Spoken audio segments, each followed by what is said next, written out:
Good evening and welcome to the Hometown News TV. I'm John Young. And I'm Lori Young. And in this week's Hometown News, we have Harvey McKay. An ego check is in order if Tom Keene, The Good Old Days, his article this week is on Sputnik. Dave says he answers some questions on setting up retirement funds, and a new situation requires an updating of a will. And now for this week's upcoming events. This Saturday, February 17th, is the 13th annual Race on Trace, sponsored by the Grey Eagle Bertram Lions, starting at 10 a.m. on Trace Lake in Grey Eagle. Seed, Feed, and Fertilizer Day will be held Tuesday, February 20th, from 11 till 3 at the Elmdale Community Center.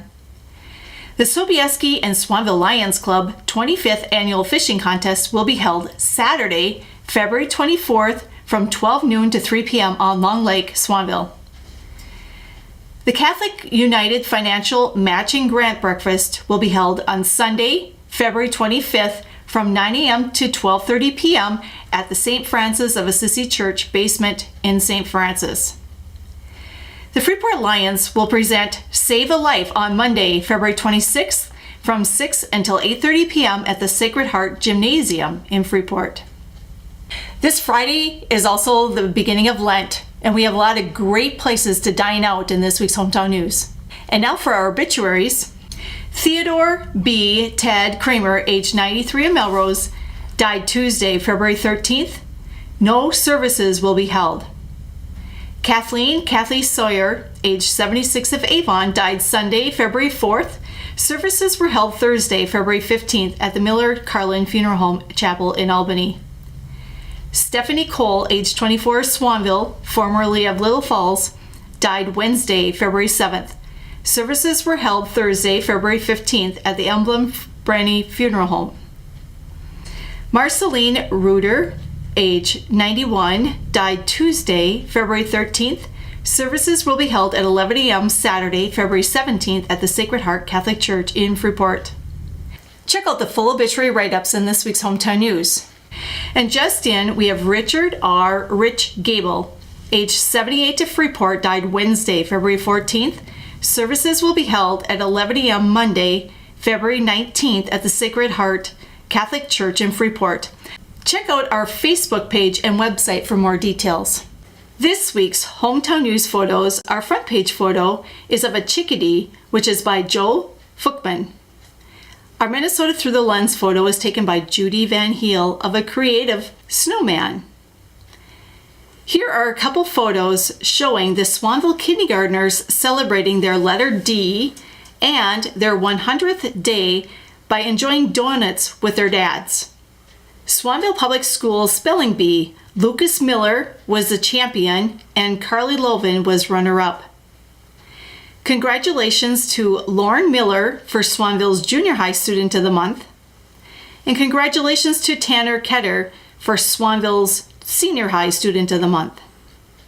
And for this week's birth announcements, Adeline K. Feldeward was born to Matt and Rachel Feldeward of Greenwald on Tuesday, February 6th. Carter Joseph Rademacher was born to Cody and Greta Rademacher of Avon on Saturday, February 10th. The Grey Eagle Township, the Upsala City, and the Swanville City Minutes can be also found in this week's Hometown News. Now, John, Sunday we had live streamed the St. Mary's Church, their informational meeting. That was really kind of an interesting meeting. Yeah, they were over, they had everything set up at the Melrose Auditorium there at the high school, and they had some of the people who are working on the new campus that they're proposing. And they were showing diagrams and showing a lot of what could be as they're putting these ideas and thoughts together to replace the old St. Mary's Church.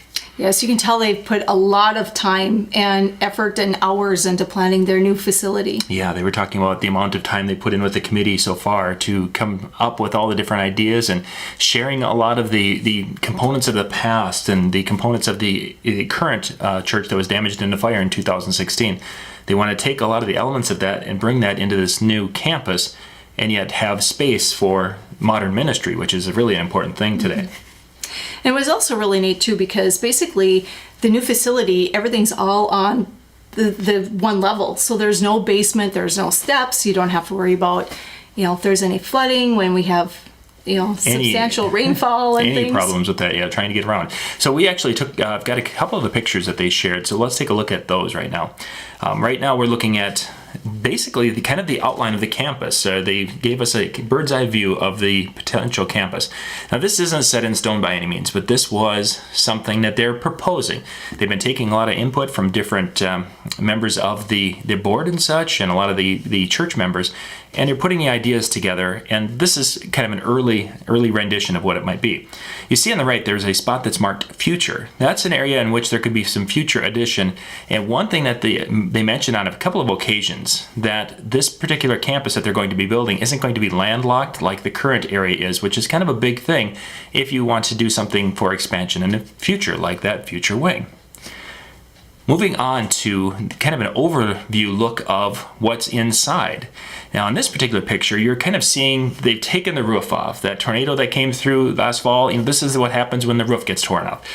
What they did though is they're showing us the seating and different things of the building.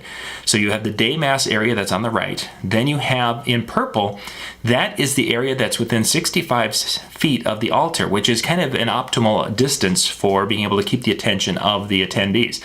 And they were really quite excited about this plan because that meant most everyone in the main area there is going to be within 65 feet of the altar area. So that would really help to be able to allow people to see what's going on during the services and such. So they were really quite excited about that.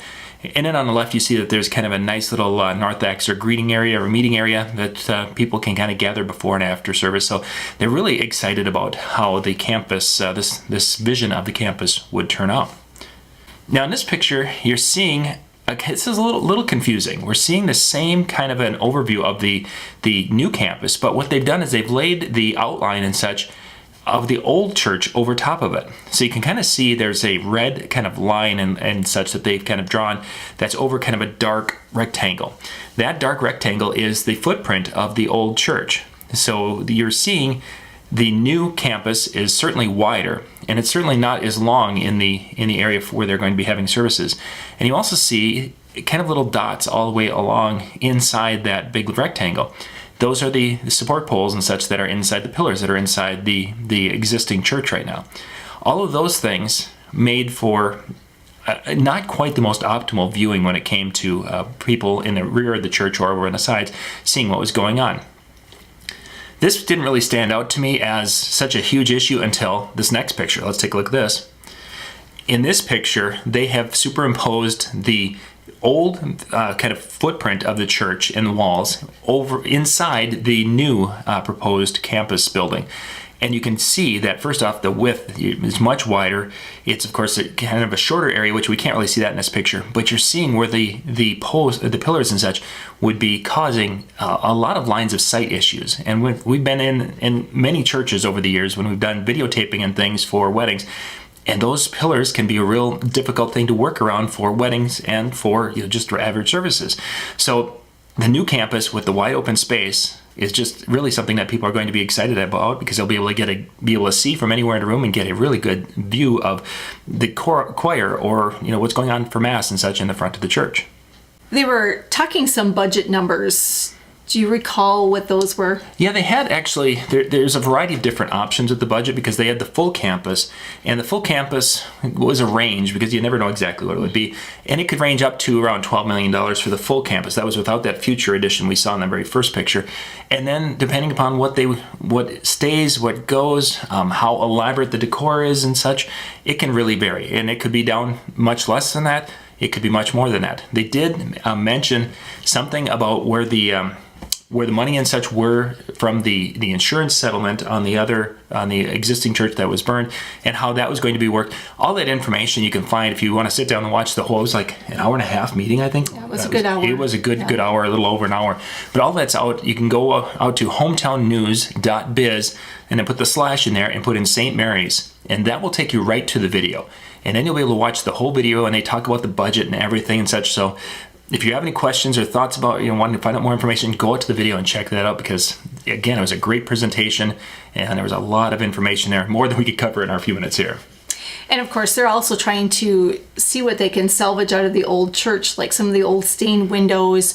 They're hoping they can bring some of those over and implement them in the new campus. Yeah, and that was some of the design features when they were looking from the outside, that they're a lot of the shapes and such and the feel, they really wanted to bring that over.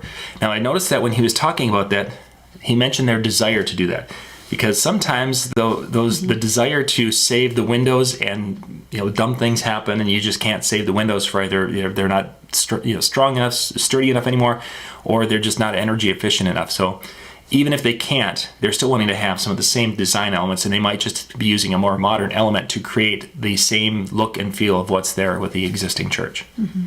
And with this Saturday being the race on Trace, I know that tomorrow there'll be quite a few sleds making their way out onto the lake to kind of do some practice rounds and warm up their sleds and get geared up. So if you're in the Grey Eagle area, you'll probably hear some engines running. Yeah, and we're a mile and a half away from Trace Lake, where we're at right here.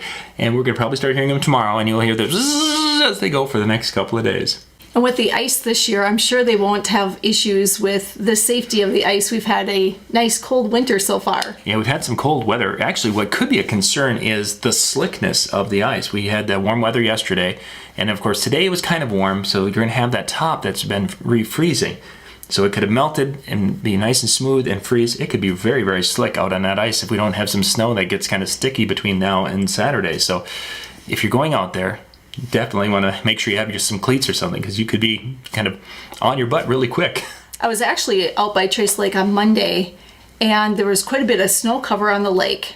And from what I was told is they were kind of holding off until after Wednesday, our thaw, to actually move the snow off. So it might actually be a little bit safer because of the snow that was sticking when they actually move it off. So yeah, the weather can change so quickly at this time of the year and make it either really nice or not so nice. But yeah, they'll have it all in shape by Saturday and ready to go. And goodness, we're going to see snowmobilers. I've heard people from up in the Alexandria area are going to be down here, people from around our area, and much farther out than that. It's just amazing how many people are come to these radar run and snowmobile race, what have you. It's a big thing. Yeah, it really does. It draws in a lot of snowmobilers and some spectators from a lot of our neighboring towns. That it does. So if you have a chance, go check that out. The ad and such is on our Facebook page. Go to facebook.com/hometown news, and you'll be able to find the ad and such and find the times and go out there and check it out. It sounds like it's going to be kind of a nice day with highs in the 20s on Saturday. Mm-hmm. Well, that concludes tonight's show. I'm Lori Young from the Hometown News TV. And I'm John Young from the Hometown News TV. Good night.